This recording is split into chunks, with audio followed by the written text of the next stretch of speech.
बिहार सरकार के द्वारा मिला हुआ है। एक टैंक से मोटा मोटी 10 से 15 हज़ार रुपये हम कमा सकते हैं इस पे। नमस्ते, कचरा गुरु यूट्यूब चैनल में हम आपका स्वागत करते हैं, अभिनंदन करते हैं। और आज हम जो दिखाने आए हैं, आपको जो बताने आए हैं, वो इस आधार पे बताने आए हैं, दिखाने आए हैं कि कचरा गुरु पे जो कचरा मैनेजमेंट को दिखाया गया है, बताया गया है, समझाया गया है, उसमें ज़्यादातर मेरे व्यूअर कमेंट जो किए हैं वो मछली पालन वाले मेरे वीडियो पे कमेंट किए हैं। उन्हें जानकारी चाहिए कि इसको हम कैसे प्रोफेशनली करें, तो मैं उसी को लेकर के आपके बीच आया हूँ कि आप कैसे प्रोफेशनल तौर पे मछली पालन करें, कम ज़मीन में करें, अच्छी और उन्नत टेक्नोलॉजी के साथ करें। तो मैं आपको बिहार सरकार की ये स्कीम्स, भारत सरकार की योजनाएं, ये आपको शेयर कर रहा हूँ, बता रहा हूँ। और यह हमें बताते हुए हर्ष हो रहा है कि मैं आज उस प्लॉट पर हूँ जो एक बेनिफिशरी इस योजना का लाभ लिए हैं। मैं उनसे भी आपको मुखातिब कराऊंगा। तो आपको मैं सबसे पहले यह बता दूं कि आप मछली पालन का जो रुचि रखे हैं, तो सबसे पहले आपको यह जानकारी होनी चाहिए कि मछली पालन बिना ट्रेनिंग का करना जोखिम भरा काम है। इसलिए आप सबसे पहले मछली पालन के लिए प्रशिक्षण अवश्य लें। इसके लिए अपने ज़िले के जिला मत्स्य पदाधिकारी के यहाँ संपर्क करें। एक योजना है, छोटी सी योजना है, जिस योजना का नाम है मत्स्य प्रशिक्षण योजना।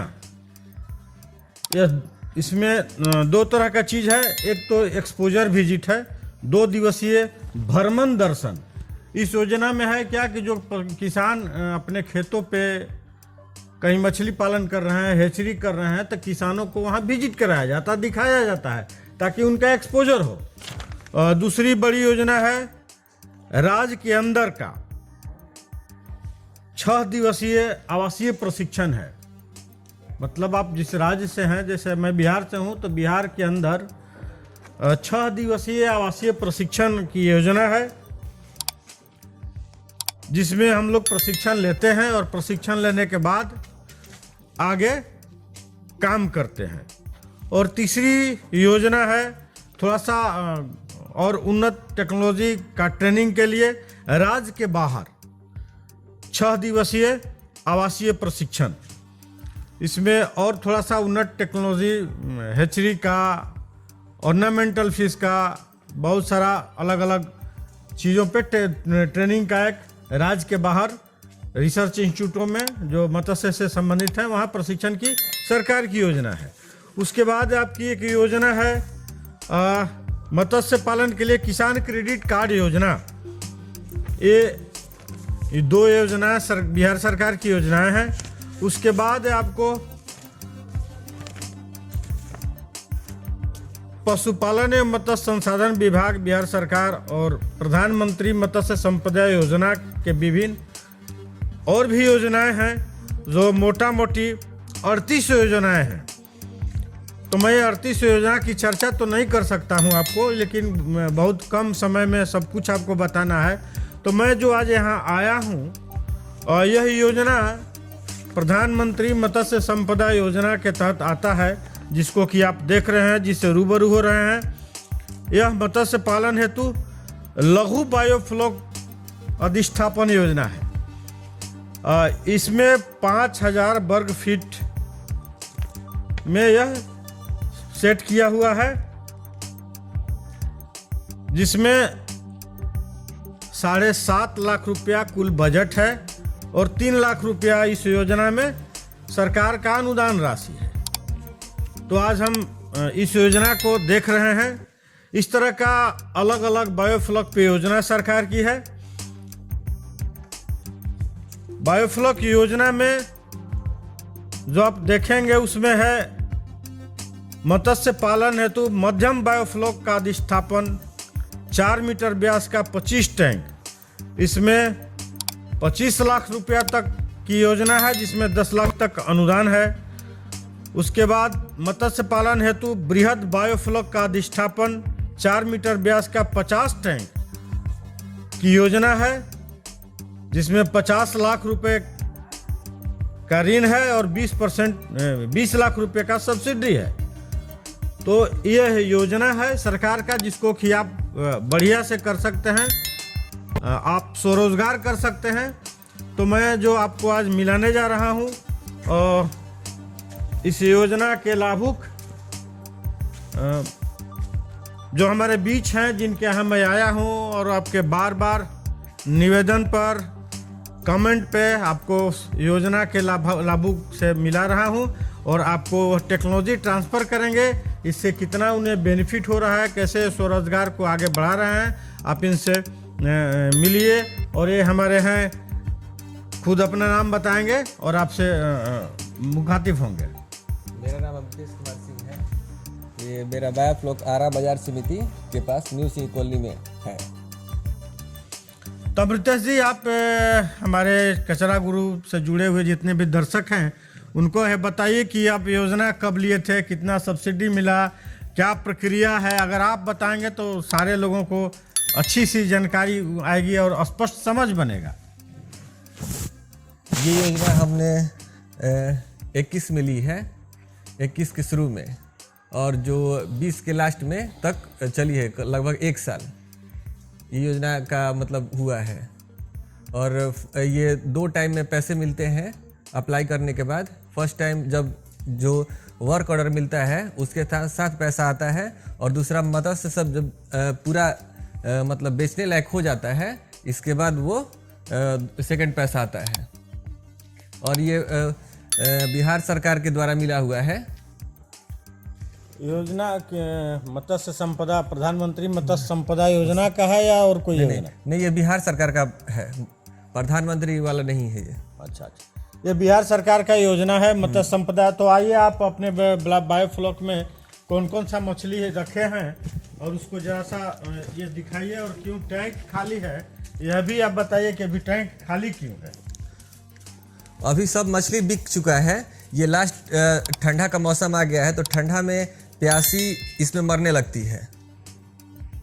और इसमें अभी कॉमन कार्प है जो कुछ मतलब सब बिक गया है, अभी कुछ अपने खाने के लिए रखे हुए हैं, खाने के पर्पज से। और इस टैंक में और थोड़ा सा इस टैंक में है।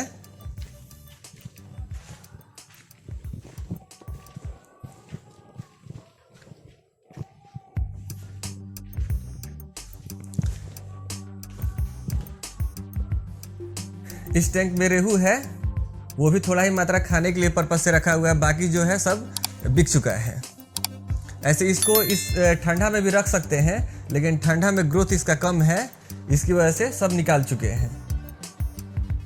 तो आपको जानकारी होनी चाहिए कि सबसे पहले मछली पालन जब भी हम शुरू करें, इस व्यवसाय पे रिस्क लें, तो वो गर्मी से शुरू करें। गर्मी से। मतलब ठंडा जब समाप्त होने लगे, मतलब फरवरी के लास्ट और मार्च के फर्स्ट वीक से आप मछलियों को स्टॉक करना शुरू कीजिए, उसके सीड दिलाइए और मछली को डालिए। और ठंडा आने से पहले मतलब अक्टूबर नवंबर लास्ट तक आप इसको बाजार पकड़ा दें। इसी तरह की मछलियों का आप पालन करें जिससे आपको लाभ मिलेगा। अन्यथा ठंडे के मौसम में मछलियां स्थिर हो जाती हैं, वो चलती फिरती नहीं हैं, और उस पोजीशन में उनमें तरह तरह की बीमारियां आती हैं, फंगल डिजीज होती हैं, लंग्स में ये डिजीज आ जाती हैं, खाना कम कर देती हैं, नहीं खाती हैं, जिससे उनका वजन कम होने लगता है, धीरे धीरे वो मरने लगती हैं। तो इस स्थिति में आप जब भी मछली पालन करें तो ठंडा समाप्त होने के बाद करें और खूब बढ़िया से रिटर्निंग ले। 7-8 महीना में आपको बढ़िया रिटर्निंग आएगा। इस पर देखिए अमृतेश जी, आपसे फिर से एक बार बताएंगे कि कैसे और रिस्क क्यों नहीं लेना चाहिए और कब रिस्क लें। अमृतेश जी, इससे मार्च के सीजन में हम लोग बच्चा स्टॉक करते हैं, उसमें ट्रैवलिंग में भी दिक्कत नहीं होता है। अभी ठंडा के दिन में मौसम में अगर हम बच्चा लाते हैं कहीं से, तो वो पानी चेंज की वजह से मरने लगता है। इसलिए ठंडा के दिनों में बच्चा स्टॉक नहीं करते हम लोग, गर्मी के दिन में करते हैं। मार्च अप्रैल के साथ स्टार्ट होता है और ये अक्टूबर तक चलता है। उस समय सही से सब हो जाता है, इसके बाद हम लोग सेल कर देते हैं। इस सीजन में आप मछली पालन से कितने मुनाफा कमाए? एक टैंक से मोटा मोटी 10 से 15 हज़ार रुपये हम कमा सकते हैं इस पे। तो जी हाँ, यह बायोफ्लॉक से पूरे FCR के बाद 10 से 15 हज़ार रुपया एक टैंक से कमा शुद्ध आमदनी है। इसमें और तो प्रोसेस है, थोड़ा सा आप अमृतेश जी ऑक्सीजन वगैरह चला दें अगर किसी में ऑक्सीजन की भी जरूरत पड़ती है। इधर देखिए, उधर ऑक्सीजन का यूनिट लगा हुआ है। क्योंकि बायोफ्लॉक में बाहर से ऑक्सीजन नहीं दिया जाएगा, तो हाई डेंसिटी पे मछली पालन किया जाता है। तो मछली पालन के लिए ऑक्सीजन को लगाना चलाना ज़्यादा जरूरी है। इसमें ऑक्सीजन की बहुत ज़्यादा जरूरत पड़ती है, इसमें क्योंकि ऑक्सीजन चलने लगा। अभी हम लोग मछली दिखाने के लिए ऑक्सीजन बंद किए थे, नहीं तो वो पानी चलता है तो उसकी वजह से दिखता नहीं है साफ। ऐसे इसमें 24 आवर ऑक्सीजन चलेगा बायोफ्लॉक में। और रेहू जो IMC मछली है उसके साथ तो 24 आवर एकदम चलना मतलब ज़रूरी है। और जो स्किन वाली पतली स्किन वाली मछली है जैसे सिंघी, प्यासी, उसके लिए उतना मतलब ज़रूरी नहीं है। 1-2 घंटा बंद भी हो जाए तो उसमें सरवाइव कर लेती है। लेकिन IMC मछली में मतलब 24 घंटा ही चलेगा। अमृतेश जी का कहना है कि जो IMC इंडियन मेजर कार्प है उसके लिए 24 आवर ऑक्सीजन की जरूरत है बायोफ्लॉक में। और कैटफिश जो मछलियां हैं, से सिंघी, मांगूर, मतलब जिसकी मूछें निकली हुई हो, उसके लिए 24 घंटा ऑक्सीजन चलाना जरूरी नहीं है। वो बाहर आकर के भी सांस लेती है और फिर पानी के अंदर चली जाती है। तो इस तरह से आज आप देखे रूबरू हुए एक बेनिफिशरी से, जिनको कि मैं आपको दिखा करके आपके साथ इनके वीडियो को साझा कर रहा हूं, ताकि आपका भी एक्सपोजर हो और अमृतेश जी का अपना लाभ क्या स्थिति रहा है वो आपको डिटेल बताए। तो फिर अब इतने ही के साथ हम लोग आपसे जुदा होते हैं, फिर मिलेंगे अगले वीडियो में। तब तक के लिए जय हिंद।